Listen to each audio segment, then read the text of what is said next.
بسم اللہ الرحمن الرحیم۔ حدیث نمبر 1330۔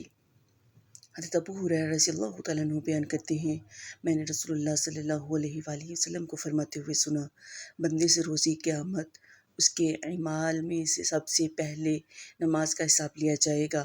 اگر وہ صحیح و درست ہوئی تو وہ فلاح و نجات پائے گا، اگر وہ صحیح و درست نہ ہوئی تو پھر وہ ناکام و نامراد ہوگا۔